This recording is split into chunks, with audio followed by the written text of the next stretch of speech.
Bye, have a great time. ADR, this is King Black, and I wanted to do a little audio clip here of a journal entry that I did right after Hurricane Maria had hit. And this is quite funny when I read it, because little did I know the disaster it really turned out to be more than 5 months without electricity, 7+ months without internet. It's crazy, you know.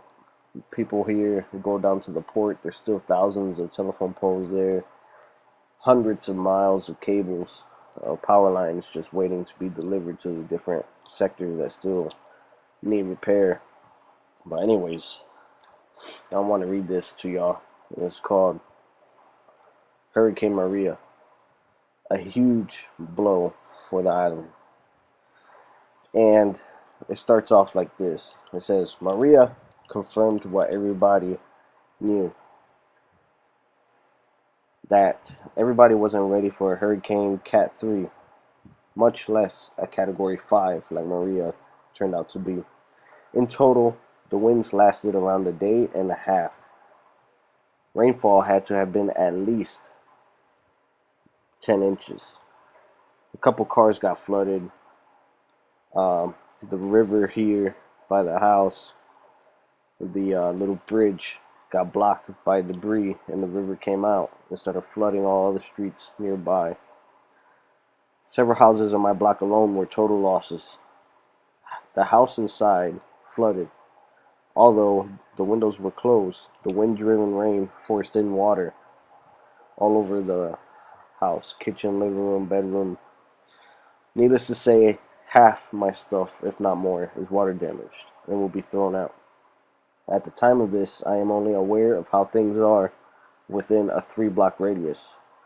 There has been no light or cell service going on for about 72 hours. It was a constant battle to keep out as much water out of the house as possible. The total time I predict, and this is the funny part, I predict it will take for the cleanup process to wrap up and get things back to normal is between 3 weeks to 2 months.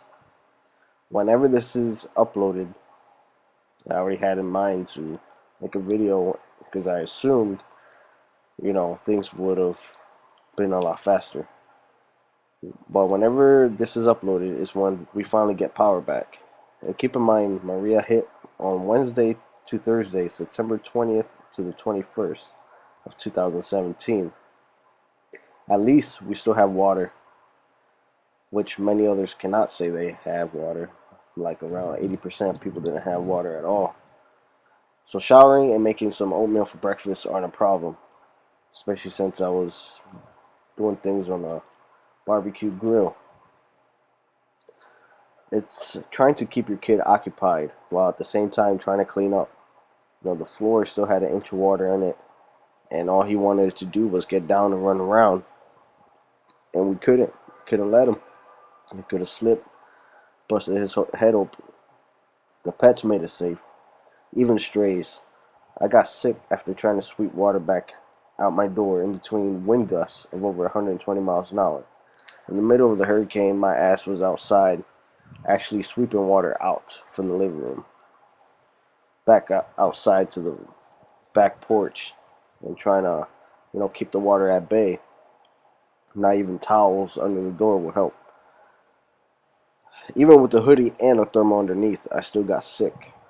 This has definitely been one for the history books for sure. I heard the center of town got wiped out completely, but I should have more info on that in another week or two. Definitely living in a cement house and not having a shingle roof helped keep the worst of it out. Those unfortunate enough to own a wood house either suffered major damage or were completely wiped out. There's a couple utility and phone poles down, and in order for the electric companies to attend to that, they're going to have to deal with the downed trees. Hell hath no fury like a woman scorned. And since, the hurricane had a female name, that was my attempt at a bad joke. Well, Maria was beyond scorned. Living through a hurricane is like living through a disaster flick, especially when there was a family on a roof and floodwaters pick up a couple cars at the end of the street and throw them around like toys. Especially when the water stops 10 feet from your own car, you can really appreciate just how bad things had been. The next door neighbor had a full grown avocado tree blown completely over with the roots ripped from the ground. The road to recovery is going to be a slow one. At one point, on the whole, on the whole, dang, I can't remember. At one point on the whole island, only one radio station was on air, and there were notifications that there had been complete communication breakdown. The entire system had collapsed. By Friday, the 22nd, still no cell service. We began relying on charging what we could in the car, keeping the cell phones alive for the minute cell phone service was restored at any level. Now, here's a tip if you want to keep food fresher for an extra 12 to 38 hours longer in the event of a power outage due to a really bad storm or a hurricane. What you do is you fill about 10 quart size Ziploc bags full of water, and a day before the bad weather is supposed to hit, you put it in the freezer. Now, within those 24 hours, they should all be frozen, and place them under the tray in the freezer, and try to open the freezer as little as possible, and the frozen Ziplocs will do the work of an ice bag. If you were unable to buy any for any reason, if you couldn't go ahead and buy a few ice bags at your local gas station or Walmart, what have you. First and foremost, survival should be on your mind at all times. Make sure you have yourself some oatmeal and plenty of canned goods to get you by. Nothing could be more dangerous than a move of desperation driven by hunger or thirst.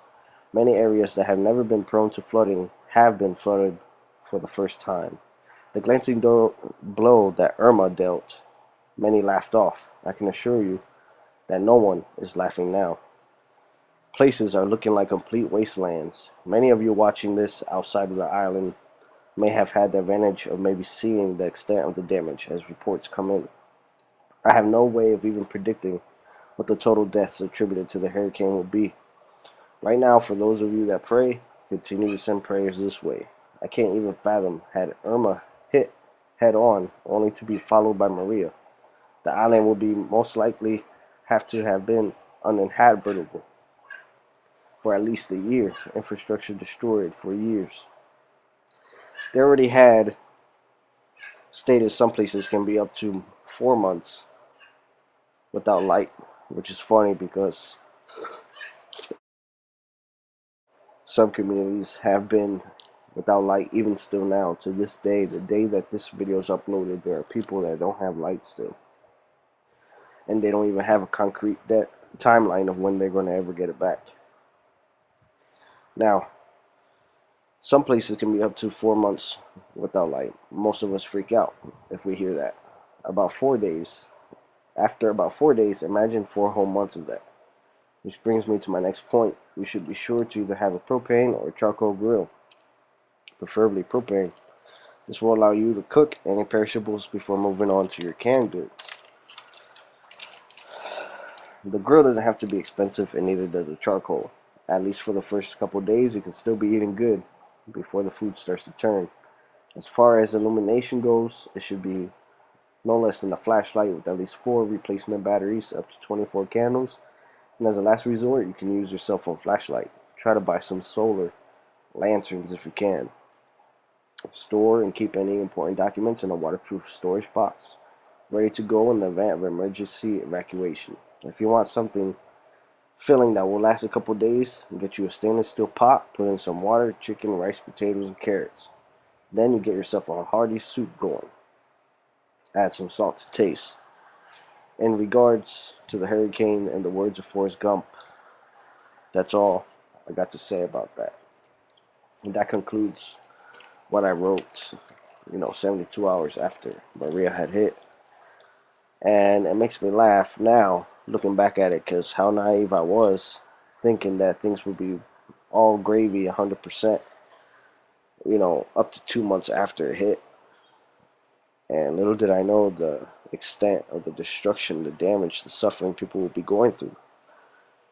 I can't imagine anybody that relies on oxygen to survive, those oxygen tanks. Some of these communities were completely blocked off for at least 40 days. And imagine if in your house before a hurricane hit, you couldn't evacuate, and you probably had one spare big oxygen tank that'll probably get you through another week. Say you had a 14-day supply, what you gonna do after that? If you rely on that oxygen to live. A lot of these places could have only been accessed by helicopters, and that slowed things down even more. What really messed everything up was a complete breakdown in communication. There was no cell service whatsoever except for a small pocket in San Juan, up in the north. And that slowed down emergency services. I mean, radios weren't working. Walkie-talkies have limited range. Even the military, it was funny because on the radio station they were saying that the National Guard and stuff were having trouble because they couldn't even get their communications network set up. So everybody was doing things blind. Nobody knew anything, you know, and there was so much damage that the cities were so slow to respond that the citizens themselves, the neighbors, whoever's living on the street, took it upon themselves to clear their streets of debris and pile it up into a big pile. And even then, it took like 5 months before the city came to our streets to pick up debris and rubble. So imagine the habitat for mosquitoes and all that good stuff. All the washing machines, all the refrigerators, microwaves that got thrown out. You know, this wasn't fun, man. And I can't blame anybody that left. And I'm pretty sure, you know, 75% of those that left stateside have no intention of ever returning, especially when they predict that this hurricane season is going to be at least, if not more active than last season. And if we get hit again by a Cat 3 or higher, or by multiple, Puerto Rico is going to become a humanitarian disaster. And I know a lot of people are going to say, well, Trump doesn't give a crap, and it's sad, man. It's sad. Basic stuff that in the States you expect to be handled quickly. I mean, look at Florida. When Irma hit, I bet you by the end of the seventh day, 95% of those people had light back on. But here, the terrain is so mountainous and so many little roads and so many things that can't be easily found on GPS. Things take months to happen. And since here it's always hot and humid, the freaking vegetation grows like crazy. So if you don't hurry up and get to a spot within a month or 2 months, the whole area becomes overgrown. Then you got to cut everything down, cut all the grass, cut all the bushes to get to these poles and these cable lines. Then you have all the waste that was occurring. Then you have all the fraud that was happening. This freaking whitefish contract. It's been crazy. But anyways, I wanted to share that with you guys. ADR.